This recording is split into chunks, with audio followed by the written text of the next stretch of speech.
الحمد للہ وکفا وسلام علی عبادہ الذین اصطفی اما بعد۔ عشرہ مبشرہ میں سے دوسرے بزرگ حضرت عمر رضی اللہ تعالی عنہ ہیں۔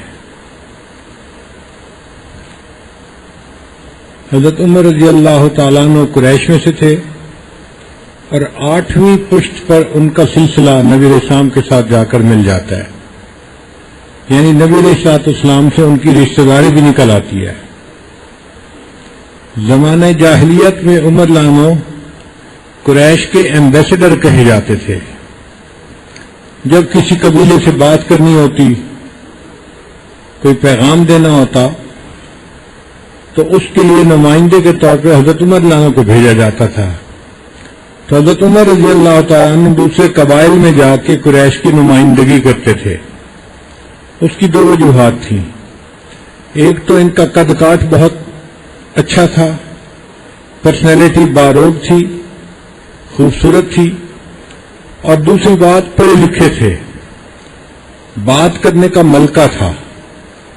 تو قریش فخر محسوس کرتے تھے کہ ہمارے قبیلے میں سے ایک ایسا آدمی بات کے لیے گیا ہے کہ جو دیکھنے میں بھی ایک بہت اچھا انسان نظر آتا ہے۔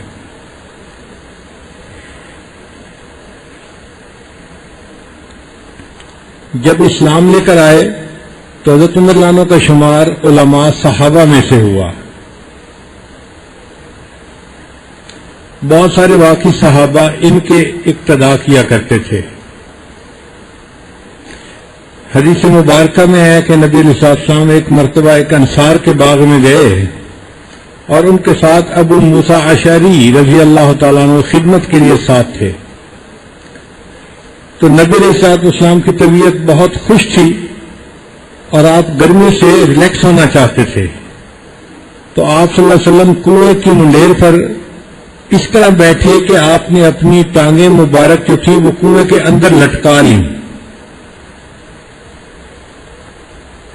کنویں کے اندر ٹانگیں لٹکا کے بیٹھے تو گرمی کے موسم میں تھوڑا ٹھنڈک محسوس ہوتی ہے، تو اللہ کے حبیب صلی اللہ علیہ وسلم ٹھنڈک حاصل کرنا چاہتے تھے، اس لیے اس طرح کنویں کے اندر ٹانگیں لٹکا کر بیٹھ گئے۔ اب اس موقع پر اللہ تعالیٰ کی طرف سے نبی علیہ السلام کو خوشخبری ملی، تو آپ نے فرمایا ابو موسیٰ باغ کا دروازہ بند کر دو، کوئی آنے والا آئے تو پہلے مجھ سے پوچھو پھر دروازہ کھولو۔ چنانچہ انہوں نے دروازہ بند کر دیا۔ تھوڑی دیر کے بعد دروازہ کھٹکھٹایا گیا۔ ابو موسیٰ اشعری نے پوچھا کون؟ جواب آیا ابو بکر۔ تو انہوں نے پوچھا اے اللہ کے حبیب صلی اللہ علیہ وسلم، ابو بکر صدیق آئے ہیں۔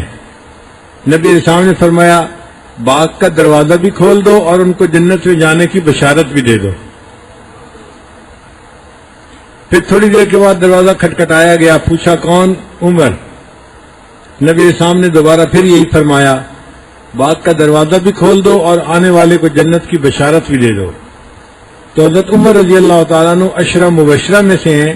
اسی دنیا میں اللہ کے حبیب صلی اللہ علیہ وسلم نے ان کو بائی نیم جنت کی بشارت عطا فرما دی تھی۔ یہ بہت بڑی سعادت ہے کہ نبی علیہ السلام کی زبان فیض ترجمان سے کسی کو دنیا میں جنت کی بشارت مل جائے۔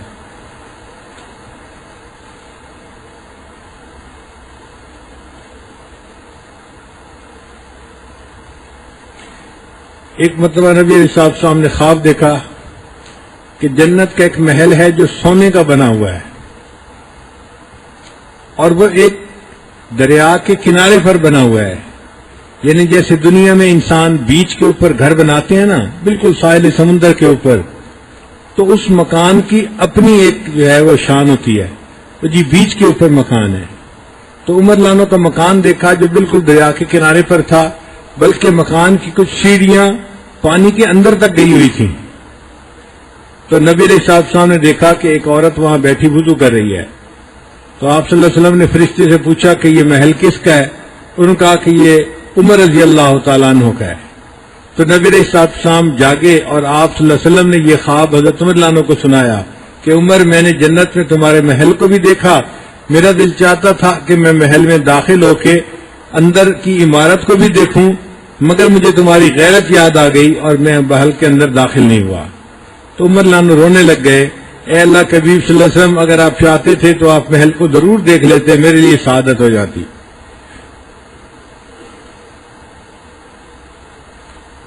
ایک دفعہ نبی علیہ الصلوۃ والسلام احد پہاڑ کے اوپر تھے کہ پہاڑ میں ہلکا سا زلزلہ محسوس ہوا، تو نبی علیہ السلام نے فرمایا، احد تو کیوں ہلتا ہے؟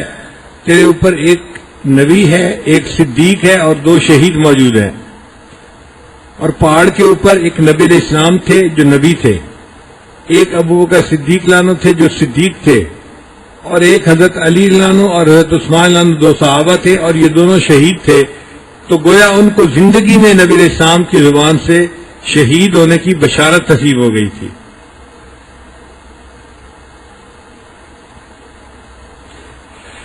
نبی علیہ السلام نے فرمایا کہ پہلی امتوں میں کچھ محدث ہوا کرتے تھے، ایک ہوتا ہے محدث، ایک ہوتا ہے محدث۔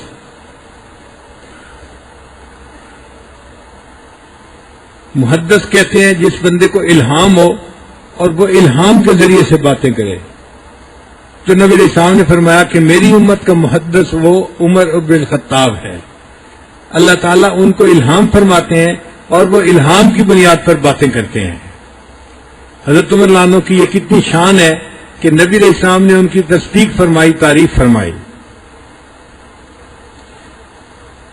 پھر نبی علیہ السلام نے فرمایا اگر میرے بعد کوئی نبی آنا ہوتا، لو کان بعدی نبی لکان عمر، اگر میرے بعد کوئی نبی آنا ہوتا تو عمر کے اندر وہ صفات تھی کہ ان کو نبوت کا درجہ نصیب ہوتا، لیکن اب چونکہ میں خاتم النبیین ہوں، میرے بعد کوئی نبی نہیں آئے گا۔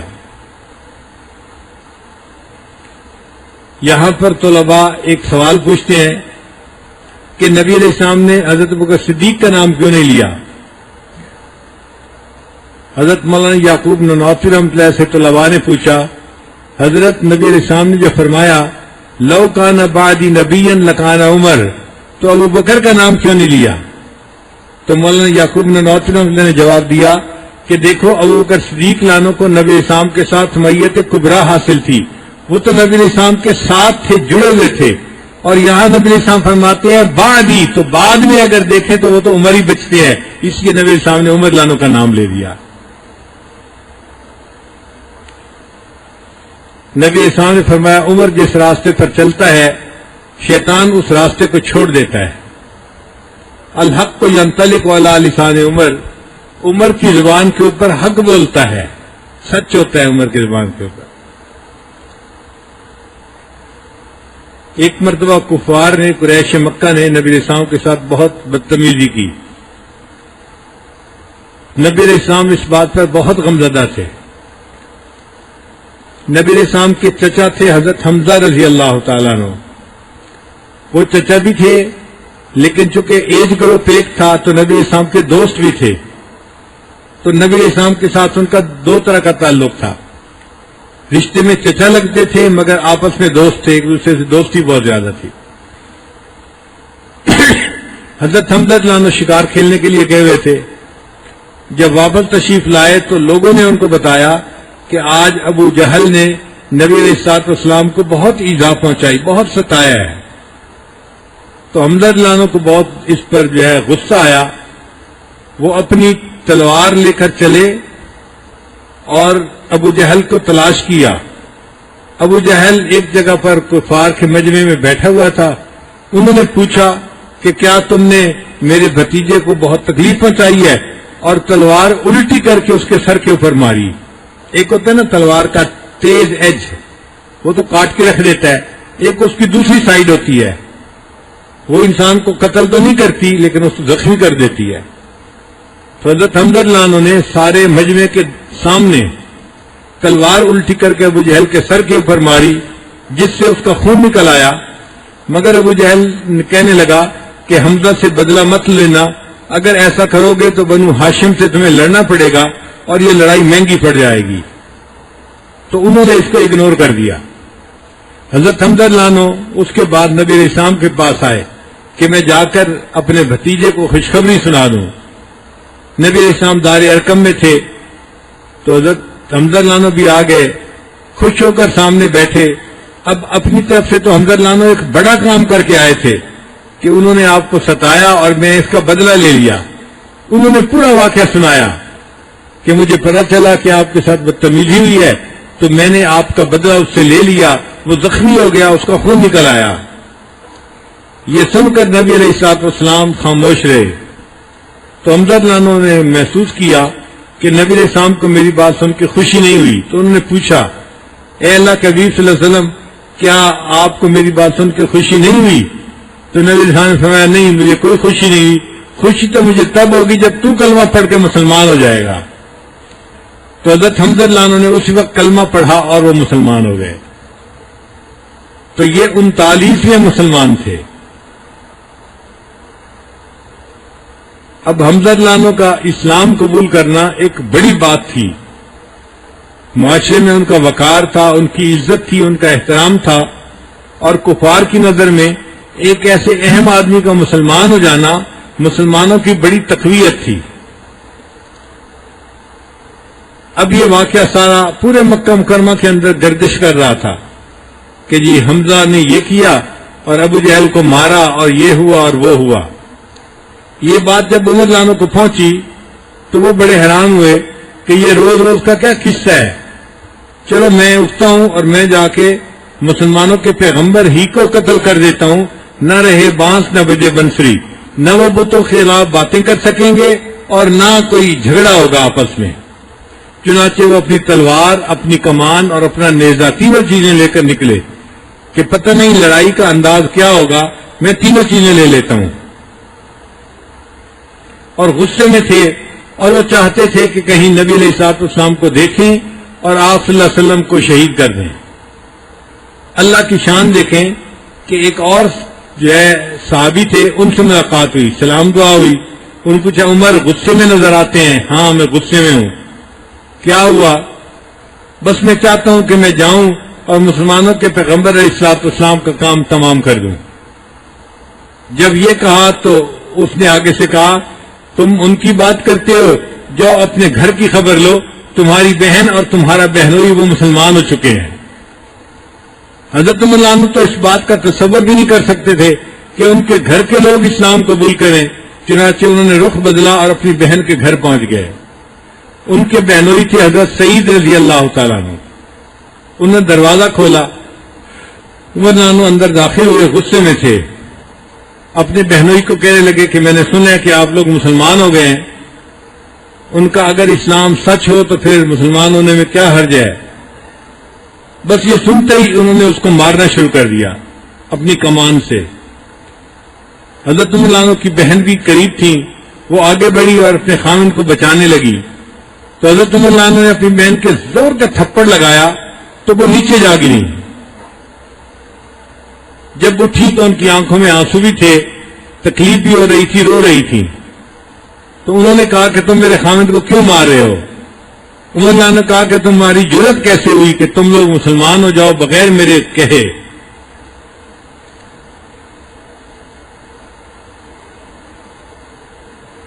عمر لانو بہت غصے میں تھے.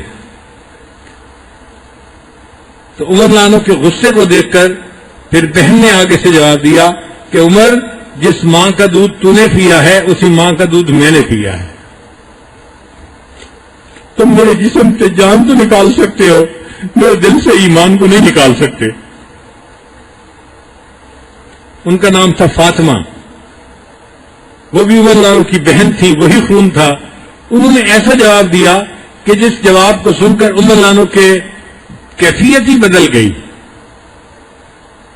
کہنے لگے, اچھا مجھے بتاؤ تم لوگ ابھی کیا سن رہے تھے, پڑھ رہے تھے؟ مجھے آواز آ رہی تھی.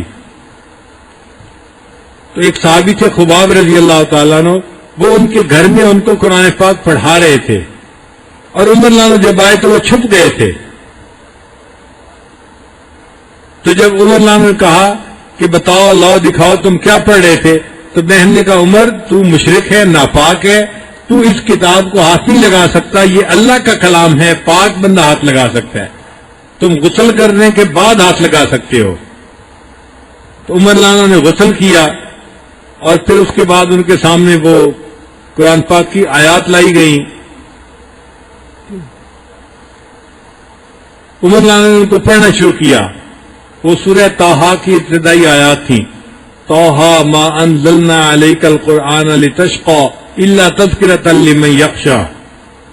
پڑھتے پڑھتے جب وہ اس آیت پر پہنچے اننی انا اللہ لا الہ الا انا فاعبدنی واقم الصلاۃ لذکری، تو عمر لانا کے دل میں ایمان کا نور آ گیا. وہ کہنے لگے اچھا مجھے تم اپنے پیغمبر اسلام کے پاس لے چلو. جب انہوں نے یہ الفاظ کہے کہ مجھے اپنے پیغمبر اسلام کے پاس لے چلو تو خباب لانا جو چھپے ہوئے تھے وہ بھی نکل کے آ گئے اور کہنے لگے عمر مبارک ہو، میں نے اپنے پیارے حبیب صلی اللہ علیہ وسلم کو دعا کرتے ہوئے دیکھا ہے تمہارے بارے میں، اللہ عمر بن خطاب کو ہدایت عطا فرما دے. میرے آقا صلی اللہ علیہ وسلم کی دعا قبول ہو گئی اور اللہ نے تمہیں ایمان کے لیے قبول فرما لیا. چنانچہ عمر لانو ہاتھ میں تلوار لے کر دار ارقم پہنچے. دار ارقم میں نبی اسلام بھی موجود تھے اور صحابہ کرام بھی آپ کے ساتھ موجود تھے. دروازہ کھٹکھٹایا گیا. ایک صحابی نے اندر سے دیکھا سوراخ میں سے، تو انہوں نے دیکھا کہ عمر لانو کھڑے ہیں اور ہاتھ میں ننگی تلوار ہے. تو عمر لانو سے تو سب لوگ ڈرتے تھے. وہ حیران ہو کر بتانے لگے کہ دروازے پر عمر کھڑا ہے اور اس کے ہاتھ میں ننگی تلوار ہے. تو حمزہ لانو کہنے لگے فکر کی بات نہیں ہے، دروازہ کھول دو. اگر اچھی نیت سے آیا ہے تو اس کا آنا اللہ قبول کریں گے، اور اگر کوئی اور ارادہ لے آیا ہے تو میں اسی کی تلوار سے اس کی گردن کو اڑا کے رکھ لوں گا. کیونکہ حمزہ لانو بھی بہت بہادر تھے. اللہ کے حبیب صلی اللہ علیہ وسلم نے ان کو سید الشہداء کا خطاب عطا فرمایا. تو حضرت عمر لانو کے لیے دروازہ کھول دیا گیا. حضرت عمر لانو گھر میں داخل ہوئے، لیکن ان کے انداز بدلے ہوئے تھے. وہ پہلے والی سختی، وہ جو طبیعت کے اندر ایک روب تھا اور سختی تھی وہ نہیں تھی. اب عاجزی تھی طبیعت کے اندر. چنانچہ نبی علیہ السلام کے پاس آ کر کھڑے ہو گئے. نبی علیہ السلام نے ان کو یہاں انسان کے جہاں کرتا اور شلوار ملتے ہیں، کرتا اور تہبند ملتے ہیں، بے مجامع قمیص ہی، اس جگہ سے ان کو پکڑ کے فرمایا تو کب تک کلمہ نہیں پڑھے گا؟ یہ میرے آقا صلی اللہ علیہ وسلم کی دعا تھی کہ جب نبی علیہ السلام نے یہ فرمایا تو اللہ نے کلمہ پڑھا اور وہ مسلمان ہو گئے. جب انہوں نے کلمہ پڑھا صحابہ کو اتنی خوشی ہوئی کہ سب نے مل کر اللہ اکبر کا نعرہ لگایا. اس نعرے کی آواز مکہ مکرمہ کے لوگوں نے بھی سنی، باہر کے یعنی یہ آواز گھر سے باہر تک گئی، گلی تک گئی، لوگوں نے سنا کہ اللہ اکبر کا نعرہ لگایا. خیر عمر لانو مسلمان ہو گئے. پھر تھوڑی دیر کے بعد عمر لانو نے نبی علیہ السلام سے پوچھا اے اللہ کے حبیب صلی اللہ علیہ وسلم ہمیں اب نماز نہیں پڑھنی؟ فرمایا پڑھنی ہے. تو اے اللہ کے حبیب صلی اللہ علیہ وسلم ہم یہاں گھر میں کیوں نماز پڑھیں؟ ہم چلتے ہیں اور چل کے مسجد کے اندر، حرم کے اندر جا کے نماز پڑھتے ہیں. اس وقت تک مسلمانوں کی اتنی طاقت نہیں تھی کہ وہ مسجد میں جا کے نماز ادا کر سکیں. وہ گھر میں چھپ کے پڑھ لیا کرتے تھے. لیکن عمر لانو تو نڈر تھے، بہادر تھے، کسی سے نہیں ڈرتے تھے. وہ کہنے لگے اب چھپنے کی کیا ضرورت ہے. چنانچہ نبی علیہ الصلوۃ والسلام کو لے کر وہ حرم شریف میں آئے. دو لائنیں بنی ہوئی تھیں. ایک لائن کے آگے حضرت عمر لانو تھے، ان کے ہاتھ میں بھی تلوار تھی، اور دوسری لائن کے آگے سید الشہداء امیر حمزہ لانو تھے اور ان کے پیچھے بھی چند صحابہ تھے. اس طرح دونوں طرف جو ہے نا دو لائنیں تھیں اور نبی علیہ السلام ان کے ساتھ تھے. اور نبی علیہ السلام مسجد میں تشریف لائے اور مسجد میں عمر لانو نے اعلان کیا جو بندہ چاہتا ہے کہ اپنی بیوی کو بیوہ کروائے اور اپنے بچوں کو یتیم کروائے وہ آئے میرے ساتھ لڑنے کے لیے، میں تیار ہوں. مگر لوگ عمر لانو کو جانتے تھے اور ان کی بہادری اور ان کی شجاعت سے واقف تھے. کسی میں ہمت نہ ہوئی کہ عمر لانو کے سامنے آئے. حضرت عمر لانو کی موجودگی میں نبی علیہ السلام نے مسجد حرام میں بیت اللہ میں آپ سمجھیں کہ نماز ادا فرمائی اور اسلام اور کفر کے درمیان ایک واضح فرق ہو گیا. اس فرق کی وجہ سے ان کا لقب فاروق پڑ گیا. وہ عمر فاروق کہلائے. وہ اسلام اور کفر کے درمیان فرق کرنے والے تھے. اللہ تعالیٰ نے ان کی وجہ سے اسلام کو قوت عطا فرما دی تھی. چنانچہ ان کی زندگی کے بارے میں حضرت عبداللہ بن مسعود عنہ کا ایک قول ہے جس میں انہوں نے عمر لانو کی پوری زندگی کا نقشہ سمیٹ کر رکھ دیا گیا. وہ فرمایا کرتے تھے ان اسلام عمر کان فتحن، کہ عمر لانو کا اسلام قبول کرنا اسلام کی فتح تھی. وَإِنَّ هِجْرَتُهُ كَانَتْ نَصْرًا، اور ان کا ہجرت کرنا مکہ سے مدینہ یہ اسلام کی مدد تھی. وَإِنَّ أَمَارَتُهُ كَانَ رَحْمَةً، اور ان کا امیر المومنین بننا، خلیفہ بننا امت کے لیے یہ رحمت تھی.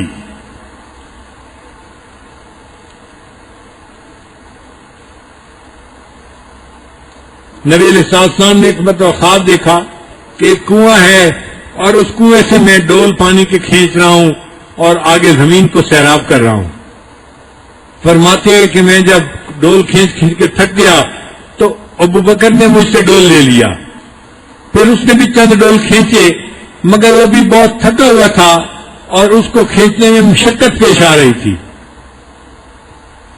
فرماتے ہیں کہ پھر اس سے عمر نے ڈول لے لیا اور عمر نے ڈول کو اتنا اچھا کھینچا اور اتنا تیز پانی نکالا کہ زمین کو جل تھل کر دیا. تو نبی علیہ السلام نے فرمایا کہ میرے اس خواب کا یہ مفہوم ہے کہ دین کا کام میں نے بھی کیا ہے، میرے بعد ابو بکر کرے گا، مگر ابو بکر کے دور خلافت میں دین اسلام ذرا کم پھیلے گا کیونکہ اندر کے فتنوں کو جو ہے وہ روکنا ہوگا. تو ابو بکر صدیق رحمہ کو یہ کام زیادہ کرنا پڑے گا.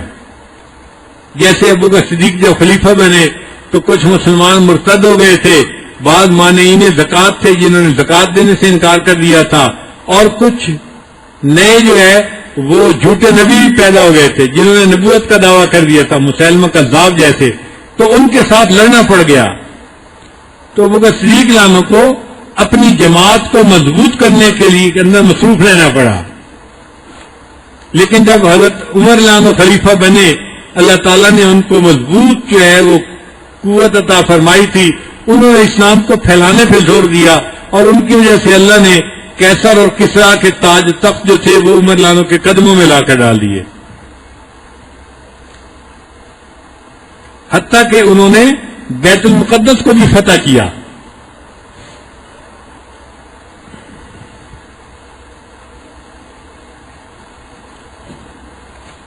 ان کے امیر لشکر تھے ابو عبیدہ ابن جراح رضی اللہ تعالیٰ عنہ، وہ بھی اشرا مبشرہ میں سے ہیں.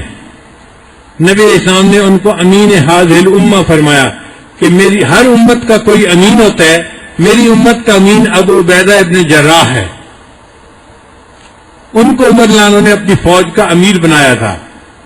جب انہوں نے بیت المقدس کا محاصرہ کیا تو یہودی اندر سمٹ گئے.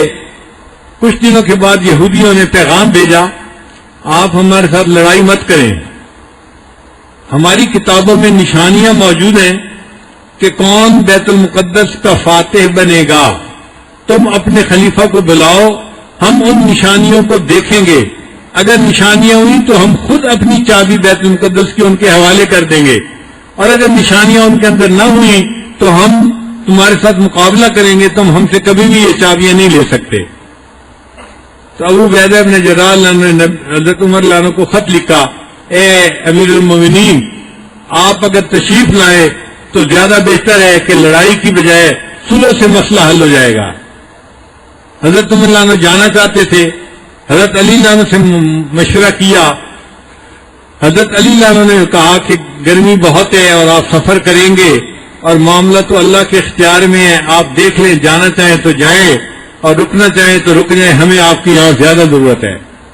اصل میں علی لانو جانتے تھے کہ عمر لانو جیسا شخص اور کوئی موجود نہیں ہے امت کو سنبھالنے والا، اگر ان کو کچھ ہو گیا تو اسلام کا کیا بنے گا. اس لیے وہ چاہتے تھے کہ یہ مرکز میں رہیں اور یہاں رہ کر کام کریں، صبر نہ کریں. مگر عمر لانو نے ارادہ کر لیا جانے کا. چنانچہ عمر لانو چلے تو اس وقت ان کے کپڑے کے اوپر 12 پیوند لگے ہوئے تھے. وقت کے خلیفہ نے جو کپڑے پہنے ہوئے تھے تو 12 پیوند لگے ہوئے تھے، اور ایک پیوند جو تھا چمڑے کا بھی تھا. اور ان کے پاس ایک اونٹنی تھی، وہ بڑی کمزور سی تھی. انہوں نے ایک غلام کو ساتھ لیا اور چلنے لگے. صحابہ نے عرض کیا کہ آپ اچھے کپڑے پہن لیجئے، ہمارے پاس موجود ہیں. اس وقت تو اسلام کو اللہ نے فتوحات عطا فرمائی ہیں اور ان فتوحات کی وجہ سے بیت المال کے اندر بہت کچھ ہے. غربت کا وقت نہیں ہے. آپ اسلام کی نمائندگی کریں گے تو آپ بہتر ہے کہ اچھا لباس پہن کر جائیں. کافروں کے دل پر روب پڑے کہ مسلمانوں کو بھی اللہ تعالیٰ نے دنیا کی یہ سب نعمتیں عطا فرما دی ہیں, اور جو تاثر ہے نا کہ مسلمان کمزور ہیں اور غریب ہیں, یہ ختم ہونا چاہیے. چنانچہ حضرت عمر رضی اللہ عنہ نے وہ کپڑے پہن تو لیے, ان کے لیے پھر ایک ابلک گھوڑا منگایا گیا.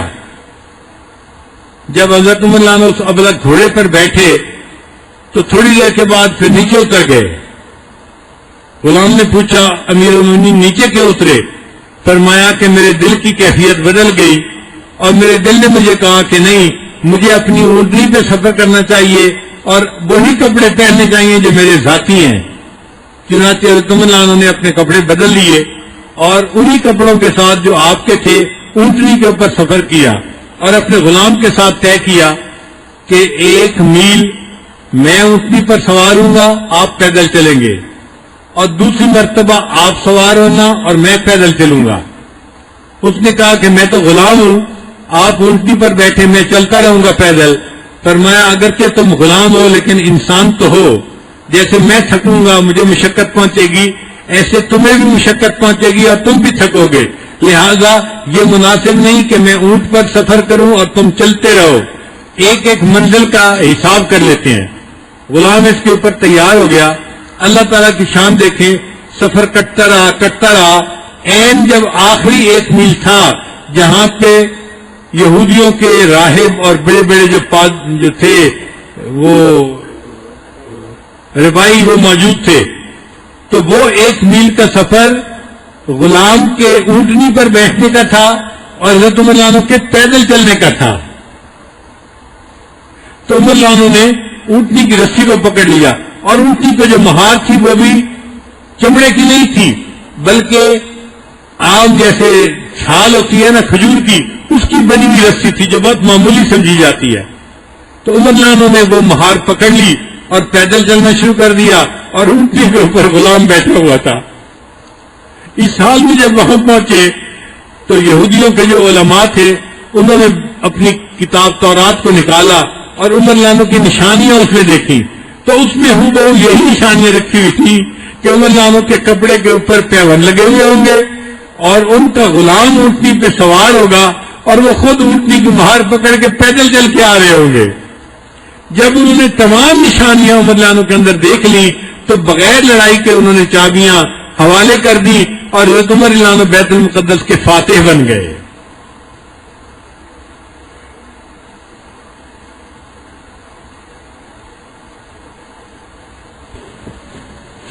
زمانے جاہلیت میں حضرت عمر رضی اللہ عنہ ایک مرتبہ شام گئے.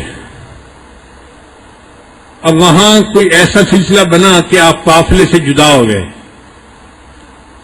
قافلے سے جدا ہونے کے بعد آپ نے قافلے کو بڑا ڈھونڈا مگر قافلہ نہیں ملا, تو آپ تھک ہار کر ایک مکان کی دیوار کے سائے کے اندر بیٹھ گئے. آپ اس مکان کی دیوار کے سائے کے اندر بیٹھے ہوئے تھے. ایک بوڑھا یہودی آیا اور اس نے آ کے پوچھا نوجوان تم کون ہو؟ تو بتایا کہ میں مکہ سے آیا ہوں اور قریش خاندان میں سے ہوں.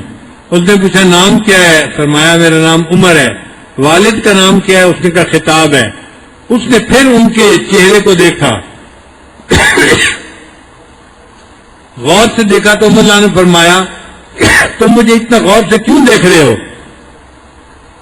اس بوڑھے نے ایک کاغذ آگے کیا اور یہ کہا کہ یہ بتاؤ کہ جب تم اس علاقے کے بادشاہ بنو گے مجھے لکھ کے دو کہ تم مجھے ٹیکس معاف کر دو گے.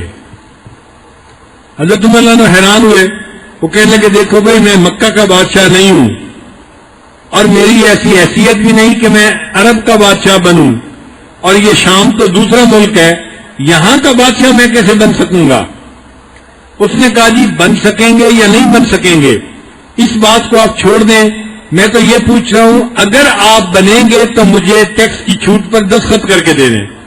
تو عمر رضی اللہ عنہ نے تحریر لکھ کر دستخط کر کے دے دیے کہ اس بندے کو ٹیکس معاف کر دیا جائے گا. اللہ کی شان دیکھیں کہ جب بیت المقدس فتح ہوا تو اس کے گرد کا وہ علاقہ جس میں عمر لانا نے خط لکھا تھا وہ بھی فتح ہو چکا تھا. تو عمر لانا جب وہاں آئے تو اس وقت وہ بوڑھا آیا اور اس کے پاس ایک گٹھڑی تھی, اور اس گٹھڑی کے اندر اس نے ایک چادر کے کونے میں وہ رکا لکھا ہوا تھا. اس نے وہ رکا نکال کر عمر لانا کو دیا اور کہا کہ دیکھیں یہ آپ کے دستخط ہیں, آپ نے فرمایا تھا مجھے ٹیکس معاف ہوگا, اب آپ میرے ٹیکس کو معاف کر دیں. عمر لانا کی آنکھوں میں سے آنسو آ گئے کہ میں سوچ بھی نہیں سکتا تھا اللہ مجھے اس وقت جو ہے دنیا میں یہ شاہی عطا فرمائیں گے. یہ اسلام کی عظمت ہے کہ اللہ نے اس کے صدقے مجھ جیسے بندے کو وقت کا امیر المومنین بنا دیا.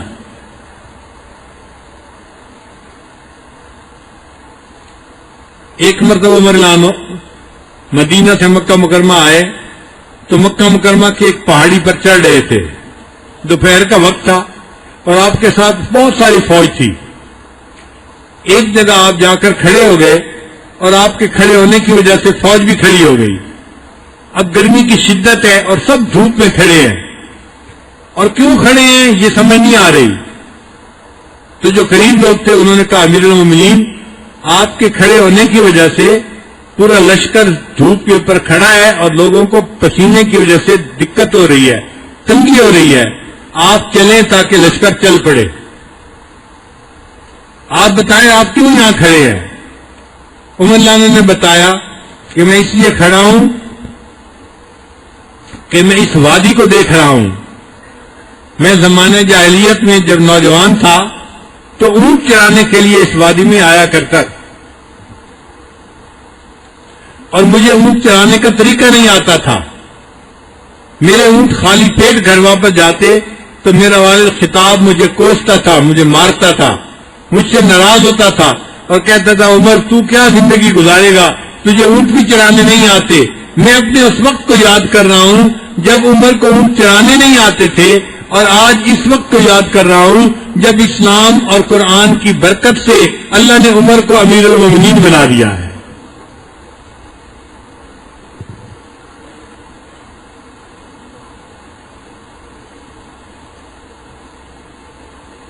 عمر لانا کو اللہ تعالی نے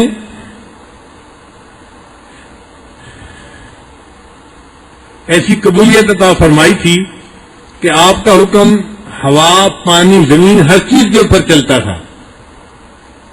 اس کو کہتے ہیں مقام تسخیر. تو عمر لانا کو اللہ تعالی نے مقام تسخیر عطا فرمایا تھا. حدیث پاک میں ہے کہ مدینہ طیبہ میں کھڑے تھے, زمین میں زلزلہ آیا, ہلنے لگی, تو عمر لانا نے زمین کے اوپر پاؤں مارا اور کہا اے زمین تو کیوں ہلتی ہے, کیا عمر نے تیرے اوپر عدل قائم نہیں کیا؟ پاؤں مارنے سے زمین رک گئی, زلزلہ ختم ہو گیا. یعنی زمین نے بھی ان کی بات کو مان لیا. پھر ایک مرتبہ عمر لانا جمعے کا خطبہ دے رہے تھے, خطبے کے دوران انہوں نے فرمایا یا ساریۃ الجبل, اے ساریہ پہاڑ کی طرف دھیان رکھنا. ساریہ ایک صحابی تھے, وہ اسلامی لشکر کے اندر گئے ہوئے تھے اور اپنے یعنی گروپ کے امیر تھے. وہ سینکڑوں میل مدینہ سے دور تھے. اللہ کی شان کہ ان کو یہ آواز سنائی دی, عمر لانا کی آواز پہنچی کہ پہاڑ کی طرف کا دھیان رکھنا. وہ جس لشکر سے دشمن سے لڑنا چاہتے تھے اصل میں وہ پہاڑ کے پیچھے سے ان کے اوپر حملہ کرنا چاہتا تھا, ان کو نقصان پہنچانا چاہتا تھا. جب عمر لانا کی انہوں نے آواز سنی تو انہوں نے پہاڑ کی طرف دھیان کیا اور ان کو لشکر آتا نظر آیا تو وہ ان کے نقصان سے بچ گئے اور اللہ نے مسلمانوں کو فتح عطا فرمائی. تو عمر لانا کا یہ پیغام ہوا نے سینکڑوں میل دور تک پہنچا دیا. ہوا بھی ان کا حکم مانتی تھی, زمین بھی حکم مانتی تھی, پانی بھی حکم مانتے تھے. چنانچہ عمر بن عاص نے جب مصر کو فتح کیا تو مصر میں ایک دریا ہے جس کو دریائے نیل کہتے ہیں. دریائے نیل میں ہر سال پانی خشک ہو جاتا تھا, ایک ایسا وقت آتا تھا اور دوبارہ چلنے کے لیے مقامی لوگ ایک نوجوان لڑکی کو پانی کے اندر ڈالتے تھے اور نظر پوری کرتے تھے اور پھر دوبارہ پانی چلتا تھا. اب جب پانی چلنے کا وقت آیا تو لوگوں نے عمر بن عاص سے پوچھا کہ حضرت آپ بتائیں اب ہم کیا کریں. عمر بن عاص نے حضرت عمر عنہ کو خط لکھا، امیر المومنین یہاں پر یہ ایک رسم ہے کہ یہ ایک لڑکی کو پانی میں ڈالتے ہیں اور تب پانی چلتا ہے، ہم مسلمان ہیں، ہم ان رسوم پہ عمل نہیں کر سکتے، ہمیں بتائیں ہم کیا کریں۔ عمر عنہ نے ایک چھوٹا سا پرچہ لکھا، خط لکھا دریائے نیل کے نام، اے دریائے نیل اگر تو اپنی مرضی سے چلتا ہے تو تجھ نہ چل، اور اگر اللہ کی مرضی سے چلتا ہے تو امیر المومنین عمر تجھے حکم دیتا ہے کہ تو چلنا شروع کر، اور ساتھ پیغام دیا کہ میرے اس خط کو دریائے نیل کے پانی کے اندر ڈال دیا جائے۔ جب وہ رکا پانی کے اندر ڈالا گیا، دریائے نیل کا پانی چلنا شروع ہوا، اس وقت سے چل رہا ہے، اس کے بعد آج تک دریائے نیل کا پانی ختم نہیں ہوا۔ تو عمر عنہ کا حکم ہوا نے مانا، پانی نے مانگا، زمین نے مانا، آگ نے مانا۔ ایک مرتبہ ایک آگ پہاڑ کی غار سے نکلی اور مدینہ طیبہ طرف بڑھنے لگ گئی، قریب تھا کہ وہ شہر کے اندر تک پھیل جاتی۔ حضرت عمر عنہ نے تمیم داری عنہ کو بلایا اور ان کو فرمایا کہ آپ جائیں اور جا کر اس آگ کو واپس اسی جگہ کر دیں جہاں سے نکلی تھی۔ انہوں نے 2 رکعت نفل پڑھے، اللہ سے دعا مانگی اور آگ کے قریب پہنچے تو جو اپنا کرتا، اپنا رومال تھا، وہ انہوں نے اپنی چادر کو ہاتھ میں پکڑا اور آگ کو اس طرح مار رہے تھے جیسے کسی جانور کو چھانٹے سے مارتے ہیں۔ ان کے چھانٹے کے مارنے سے آگ سمٹنا شروع ہوئی، جہاں سے نکلی تھی وہیں پر واپس چلی گئی۔ تو عمر عنہ کا حکم آگ پہ چلا، پانی پہ چلا، زمین پہ چلا، ہوا پہ چلا۔ اللہ نے ان کو مقام تسخیر عطا فرمایا تھا۔ ان کی زندگی کے اندر احتیاط بہت تھی۔ چنانچہ رات کا وقت تھا، ان کو ملنے کے لیے حضرت علی عنہ آئے۔ عمر عنہ نے پوچھا، علی کوئی کام ہے سرکاری یا ذاتی مشورے کے لیے آئے ہو؟ تو حضرت علی عنہ نے فرمایا کہ نہیں، میں ویسے ہی آپ سے ملنے کے لیے آ گیا ہوں، کٹسی کال ہے یہ۔ حضرت عمر عنہ نے ان کو بٹھایا اور جو چراغ جل رہا تھا اس کو پھونک مار کے بجھا دیا۔ اب حضرت علی عنہ بڑے حیران ہوئے، عمر مہمان کے آنے پر چراغ جلاتے ہیں، چراغ بجھاتے تو نہیں ہیں، آپ نے بجھایا کیوں؟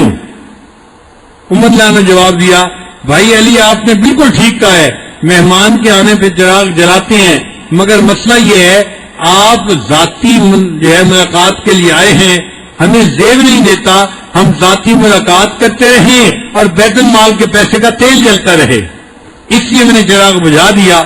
ہم نے ذاتی باتیں کرنی ہے، ہمیں بیت المال کے پیسے کو استعمال کرنے کی اب اجازت نہیں ہے۔ کتنا احتیاط فرمایا کرتے تھے بیت المال کے معاملے میں۔ ایک مرتبہ بہت سارا غنیمت کا مال آیا اور اس میں بہت سارا عطر تھا، خوشبو تھی جس کو تقسیم کرنا تھا۔ تو عمر عنہ کی بیوی نے کہا کہ امیر المومنین اس کو میں تقسیم کر دیتی ہوں عورتوں میں۔ فرمانا کہ نہیں، تم نہ کرو، کوئی اور عورت کرے۔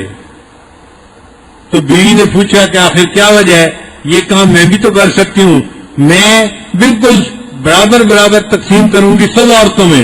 عمر عنہ نے کہا تم برابر برابر تو تقسیم کرو گی، لیکن تقسیم کے وقت جو خوشبو تم خود سونگو گی، میں نہیں چاہتا کہ میری بیوی بیت المال سے یہ خوشبو بغیر وجہ کے سونگے۔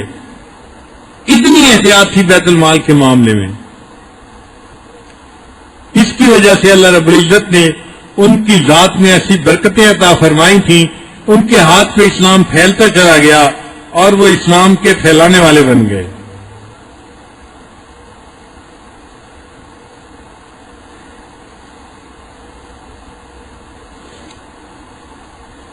حضرت عمر عنہ کو ہر وقت اللہ کے سامنے پیشی کا ڈر رہتا تھا، یہ ان کی خصوصیت تھی۔ چنانچہ انہوں نے ایک آدمی کو رکھا ہوا تھا اور اس آدمی کی ڈیوٹی کہ تم میرے ساتھ رہنا اور موقع ڈھونڈ ڈھونڈ کے موت کا تذکرہ کرتے رہنا تاکہ ہمیں موت یاد رہے۔ تو وہ آدمی ساتھ ہوتا تھا اور بات چیت کے دوران کوئی نہ کوئی پوائنٹ نکال کے وہ موت کا تذکرہ چھیڑ دیتا تھا۔ ایک دن عمر عنہ نے اس کو فارغ کر دیا اور کہا کہ اب آپ کسی دوسری ڈیوٹی کو سنبھال لیں۔ اس نے پوچھا امیر المومنین کیا اب موت کے تذکرے کی ضرورت نہیں ہے؟ تو تو عمر رضی اللہ عنہ نے اپنی داڑھی کی طرف اشارہ کیا جس کے اندر چند بال سفید آ گئے تھے. فرمایا اب یہ میرے سفید بال مجھے قبر کی یاد دلانے کے لیے کافی ہیں. اتنا روتے تھے کہ ان کے رخسار کے اوپر رونے کی وجہ سے پانی کی لکیروں کے نشان بن گئے تھے. اتنا روتے تھے. یہ جو ان کا خوف تھا اس کی وجہ سے اللہ کے ہاں ان کا مقام بہت اونچا ہو گیا تھا.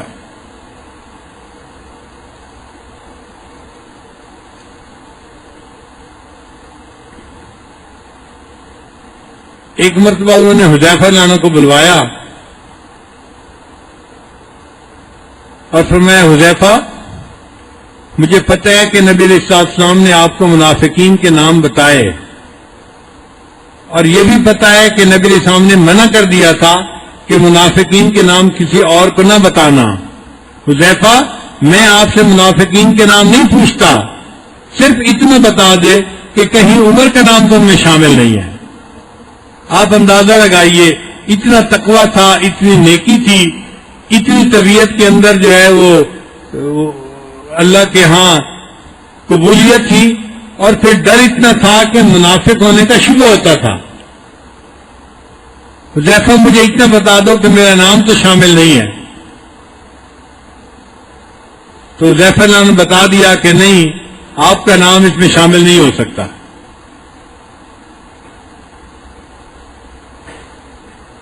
حضرت عمر رضی اللہ تعالیٰ عنہ دعا مانگتے تھے, اے اللہ میرے باطن کو میرے ظاہر سے بہتر کر دے اور میرے باطن کو اللہ نیک بنا دے. اللہم اجعل سریرتی خیرا من علانیتی, میرے من کو میرے تن سے زیادہ بہتر کر دے اور میرے من کو اللہ نیکی تقوی والا بنا دے. اور اللہ تعالیٰ نے ان کو ایسی زندگی عطا فرمائی تھی. ایک مرتبہ سفر میں تھے تو رات کو کھلی جگہ کے اوپر سو گئے. تہجد کے وقت آنکھ کھلی تو عمر رضی اللہ عنہ نے آسمان کے اوپر چاند کو چمکتا ہوا دیکھا. 14ویں کا چاند چمک رہا تھا. جب عمر رضی اللہ عنہ کی نظر آسمان کے چاند پر پڑی تو ان کو مدینہ کا چاند یاد آ گیا, نبی اسلام کی یاد دل میں آ گئی. انہوں نے دعا مانگی, اللہم ارزقنی شہادتا فی سبیلک وجعل قبری فی بلد حبیبک, اے اللہ مجھے اپنے محبوب کے شہر میں شہادت عطا فرما اور ان کے شہر میں میری قبر بنا دیجیے. اپنے راستے میں شہادت عطا فرما اور محبوب کے شہر میں میری قبر بنا دیجیے. اللہ تعالیٰ نے عمر رضی اللہ عنہ کی دعا کو قبول کر لیا. چنانچہ ایک مرتبہ عمر رضی اللہ عنہ فجر کی نماز پڑھانا چاہتے تھے. ایک دشمن جو تھا وہ قریب تھا کہیں, اس نے عمر رضی اللہ عنہ کو چاقو کے وار کیے. خنجر اس کے ہاتھ میں تھا, اس نے عمر رضی اللہ عنہ کے اوپر چاقو کے وار کیے تو آپ زخمی ہو گئے اور گر پڑے. جب گر پڑے تو صحابہ کرام نے نماز نہیں چھوڑی. ایک اور صحابی آگے بڑھے اور انہوں نے نماز کی امامت کروائی, کیونکہ عمر رضی اللہ عنہ امامت کروا رہے تھے. انہوں نے نماز کو کنٹینیو رکھا اور مختصر نماز پڑھا کے پھر نماز کے بعد عمر رضی اللہ عنہ کو اٹینڈ کیا. اس لیے شریعت کا یہ مسئلہ ہے کہ جب کوئی امام امامت کروانے لگے تو جو علماء ہوں ان کو امام کے فوراً پیچھے کھڑا ہونا چاہیے, تاکہ اگر امام کو کوئی مسئلہ پیش آ جائے, ہارٹ اٹیک ہو, کوئی اور معاملہ ہو, تو پیچھے والا بندہ مسلمانوں کی نماز کی قیادت کر سکے اور ان کی عبادت پوری ہو جائے. آپ اندازہ لگائیے اللہ تعالیٰ کی نظر میں نماز کا کیا مرتبہ ہے کہ عمر رضی اللہ عنہ جیسی شخصیت پر حملہ ہوا, وہ زخمی پڑے ہیں اور ان کا خون بہ رہا ہے, مگر مسلمان پہلے نماز مکمل کرتے ہیں, بعد میں ان کو ہاتھ لگاتے ہیں. خیر ایک دو دن گزرے تو پھر اسی زخم کی وجہ سے عمر رضی اللہ عنہ کی شہادت ہو گئی. اپنی شہادت سے پہلے انہوں نے اپنے بیٹے کو بلایا, ان کا نام تھا عبداللہ ابن عمر رضی اللہ عنہ, اور بلا کر کہا کہ عبداللہ جب میری روح نکل جائے مجھے جلدی نہلا دینا, کفنا دینا اور جلدی مجھے قبر میں اتار دینا۔ ان کا بہت اچھا۔ پھر تھوڑی دیر کے بعد پھر یہی کہا، جب میری روح نکل جائے مجھے جلدی نہلا دینا، کفنا دینا اور مجھے جلدی قبر کے اندر اتار دینا۔ ان کا کہ ابا جان ہم ایسے ہی کریں گے۔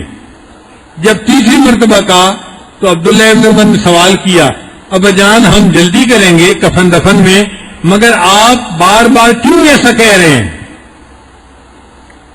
جب انہوں نے پوچھا کہ آپ ہمیں بار بار ایسا کیوں کہہ رہے ہیں، عمر نانو نے عجیب جواب دیا۔ عمر نانو نے فرمایا، بیٹا میں جلدی کے لیے اس لیے کہہ رہا ہوں، اگر اللہ مجھ سے راضی ہوئے تو تم مجھے جلدی اللہ سے ملا دینا، اور اگر اللہ ناراض ہوئے تو جلدی میرا بوجھ اپنے کندھے سے نیچے اتار دینا۔ عمر کے انجام کو تو اللہ بہتر جانتا ہے۔ آپ اندازہ لگائیے ان کے دل میں کتنا اللہ کا خوف ہوگا۔ یہ وہ ہستیاں تھیں جنہوں نے نبی اسلام کی زبان مبارکہ سے جنت کی بشارت پالی تھی، اس کے باوجود اتنا ڈرتے تھے۔ اگر اللہ مجھ سے راضی ہیں تو مجھے جلدی اللہ سے ملا دینا، اور اگر مجھ سے ناراض ہیں تو جلدی میرا بوجھ اپنے کندھوں سے اتار دینا، اور عمر کے انجام کو تو اللہ ہی بہتر جانتا ہے۔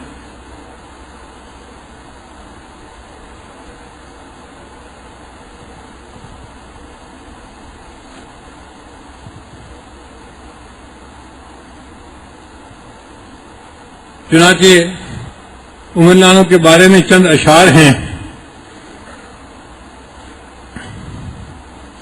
زمین مانگتے تھے نہ زر مانگتے تھے، پیغمبر خدا سے عمر مانگتے تھے۔ زمین مانگتے تھے نہ زر مانگتے تھے، پیغمبر خدا سے عمر مانگتے تھے۔ پہاڑوں پہ بھی خوف طاری ہو جس کا، زمین پر وہ ایسا بشر مانگتے تھے۔ کرے ساری دنیا پہ اپنا جو سایہ، وہ صحرا میں ایسا شجر مانگتے تھے۔ جو دنیا میں سارے سروں پر ہو بھاری، وہ ایک ایسا آزاد سر مانگتے تھے۔ جو فردوس میں سب سے ہو خوبصورت، عمر کے لیے ایسا گھر مانگتے تھے۔ جدا ہو نہ منزل سے پہلے جو ایسا، جدا ہو نہ منزل سے پہلے جو ایسا، وہ اپنے لیے ہم سفر مانگتے تھے۔ نبی اسلام نے اپنے لیے ایسا ہم سفر مانگا کہ جو ان سے زندگی میں کبھی جدا نہ ہو، اور حضرت عمر لانو اپنے نبی صلی اللہ علیہ وسلم سے زندگی میں کبھی جدا نہیں ہوئے۔ ان کے بارے میں شاعر کہتے ہیں، مرد جلال مرد ہنر بھیجنا پڑا، مرد جلال مرد ہنر بھیجنا پڑا، اونچے بدن پہ اونچا ہی سر بھیجنا پڑا۔ آئی صدائے کفر کسی سمت سے اگر، آئی صدائے کفر کسی سمت سے اگر، اس شخص کو اکیلا ادھر بھیجنا پڑا۔ بڑھنے لگا جو زور جہالت کی فوج کا، روئے زمین پہ رب کو عمر بھیجنا پڑا۔ بڑھنے لگا جو دور جہالت کی فوج کا، روئے زمین پہ رب کو عمر بھیجنا پڑا۔ سب سے بڑے نبی کی حفاظت کے واسطے فولاد سے بھی سخت بشر بھیجنا پڑا۔ نبی اسلام کی حفاظت کے لیے اللہ نے حضرت عمر لانو جیسی شخصیت کو دنیا میں بھیجا۔ اللہ تعالی ہمیں ان کی سچی محبت عطا فرمائے، اور جنت میں اللہ ہمیں ان کے قدموں میں جگہ عطا فرمائے۔ وآخر دعوانا ان الحمد للہ رب العالمین۔